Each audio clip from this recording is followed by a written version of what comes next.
नमस्कार, आप देख रहे हैं दैनिक साथी हरियाणा। साथियों, रेवाड़ी पुलिस ने एक बड़ी कार्रवाई करते हुए स्पा के नाम पर चल रहे ये व्यापार का भंडाफोड़ किया है। दिल्ली जयपुर हाईवे स्थित कसोला चौक के पास हंस रिसोर्ट में स्थित स्पा सेंटर में चल रहा था देह व्यापार। पुलिस ने नकली ग्राहक बनाकर रैकेट का किया पर्दाफाश। हिरासत में ली गई 9 महिलाएं व कई ग्राहक। रेड के दौरान संदिग्ध अवस्था में मिले कई जोड़े। मौके से हिरासत में लिए गए स्पा मैनेजर व कई कारिंदे। व्हाट्सएप के माध्यम से लड़कियों की फोटो भेजकर की जाती थी डील। सूत्रों के मुताबिक 2000 रुपए में हो रही थी डील। मौके पर मौजूद डीएसपी हेडक्वार्टर रविंद्र सिंह ने कहा कि डीसी को शिकायत भेजकर स्पा को कराया जाएगा सील। वहीं रेवाड़ी एसपी महेंद्र मीणा ने कहा, जिले में किसी भी स्तर पर अवैध गतिविधि नहीं की जाएगी बर्दाश्त। इस तरह की लगातार की जाएगी कार्रवाई। अब आपको दिखाते हैं स्पा सेंटर पर रेड के बाद डीएसपी हेडक्वार्टर रविंद्र ने क्या बताया।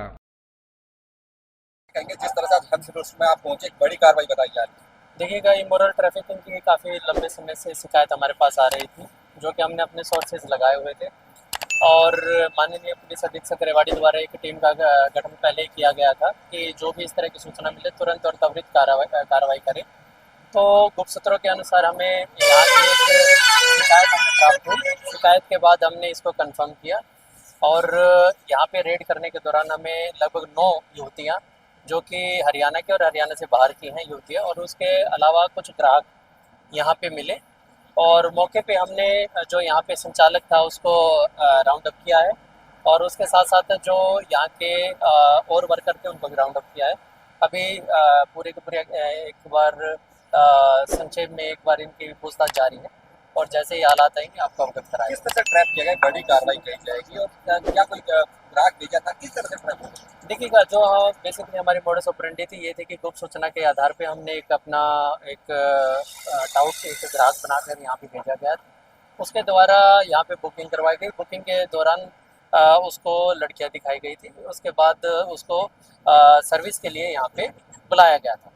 जब यहाँ पे हमें सूचना पुख्ता हो गई, यहाँ पे पुलिस रेड की गई और जो मेन संचालक था उसको राउंड अप किया। एक कुछ पैसे की बता रहे, कितने में ये लेन देन हो रहा था? फोन पे ये सारी डील होती थी या फिर यहीं पर लोगों को आना पड़ता? देखिएगा, कुछ लोग तो ऐसे हैं कि जो फ़ोन पे डील करते थे और कुछ लोग ऐसे हैं जो यहीं पे आके सर्विसेज लेते थे। और हमारे द्वारा जो भेजा गया था उसके यहाँ पे जो यहीं पे पहुँचने के बाद ही उसकी डील हुई थी। उसके बाद जैसे ही यहाँ पे मौके पे पुलिस पहुँची, पुलिस पहुँचने के बाद हमने त्वरित कार्रवाई करते हुए यहाँ पे इन युवतियों को और जो ग्राहक थे उनको कब्जे दे दिया। लास्ट आंसर, एक तो संदिग्ध अवस्था में कोई मिला है क्या? दूसरा, कितने में डील हो रही है? देखिएगा, डील के बारे में तो मैं आपको अभी नहीं बता पाऊँगा, लेकिन बेसिकली जो संदिग्ध अवस्था ही थी जो हमने वहाँ पे पकड़ा, जिसमें से 3 कमरे थे वो बुक थे और युवतियाँ थी जो वहाँ पे थी संदिग्ध अवस्था में थी। और यहाँ पे पकड़ने के बाद उनसे पूछताछ की गई है और जो संचालक है, संचालक ने जो बताया है कि कुछ हमारी बुकिंग होती थी फ़ोन पे होती थी, कुछ बुकिंग यहाँ पे ग्राहक खुद आके करते थे और उसके अनुसार हमने जो पूछताछ है वो की है।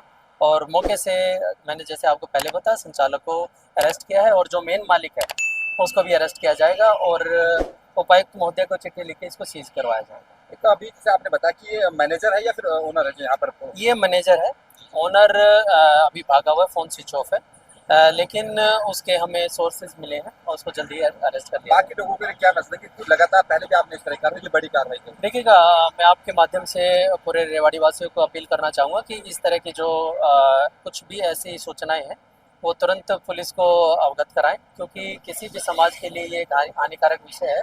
और इस तरह की कोई भी सूचना उन्हें मिलती है तो 112 पे या फिर अपने नियर बाई किसी पुलिस स्टेशन पे जाके या फिर किसी पुलिस चौकी में जाके वो शिकायत करें, क्योंकि समाज का एक ताना बाना है, एक सिस्टम है, उसी के अनुसार चलते हैं। ये इस तरह की कार्रवाई कहीं ना कहीं समाज में एक भयानक मोड़ लेती है, एक क्राइम का एक रूप है और इसको हम सिर्फ रोकथाम करके ही रोक सकते हैं। और आम लोगों से मैं आप लोगों के माध्यम से यही अपील करूँगा कि अगर शिकायत किसी भी तरह की या सूचना या फिर कैसे आपको किसी भी तरह की कोई सूचना प्राप्त होती तो हमारे से शेयर करें, हम आपका नाम और नंबर गुप्त रखें।